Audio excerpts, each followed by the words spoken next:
This bloggy book review here is on The Church That Never Sleeps by Matthew Barnett. When I was doing the internship working in the distribution center at our church, I was given this book. It wasn't necessarily an intern's book. It was just something that we were doing. But we didn't study it the way we should, I guess. And I only read first 3 or 4 chapters maybe. I didn't really like it much. I mean, I liked it, but it's like it wasn't a priority. And so, like happens with a lot of the books that I own, I shelved it unread. And recently I took it down a couple months ago, and I started it over, and I read it. And I read straight through it, and it's really a great book. It took me so long. Of course, like I said, I just didn't make it a priority. It's not a hard book to read. Matthew Barnett uses vernacular, and his vocabulary is simple. It's a lot of stories, and it's a good book to read. The Church That Never Sleeps is the nickname for the Dream Center in Los Angeles. Now, of course, it has some details in here, but kind of the premise.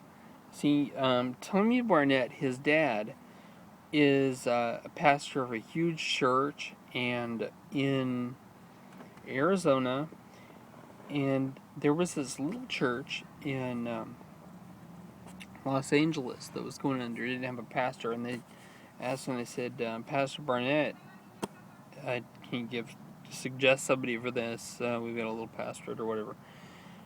And he actually appointed his son Matthew, and Matthew was like 20. I mean, he was young. And he got immersed in the community, inner city Los Angeles. He was visiting people and stuff, and he built his congregation. And within the first couple of years, they were about to grow that church. So he wanted to find a better home for the church. And there was this abandoned hospital, like 9 floors. It was a big, huge hospital. Look into it. It was $4 million. And the details are in the book, but eventually they bought it. It was within 6 or 8 months they bought it.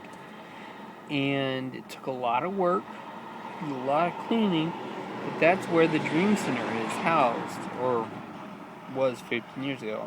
It's been a while.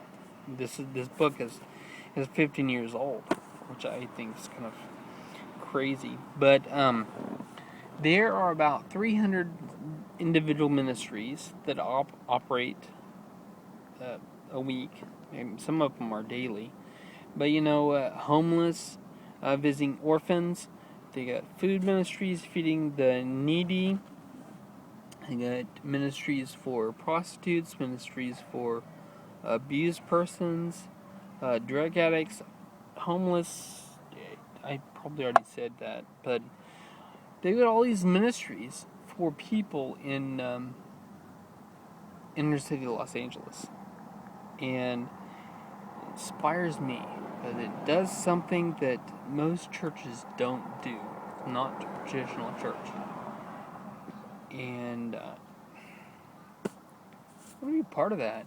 But I want to find a book that's more current, since this was done in the late 90s, and this is 1999. This book was published. If you have other ones, suggest them. I'd like to read them.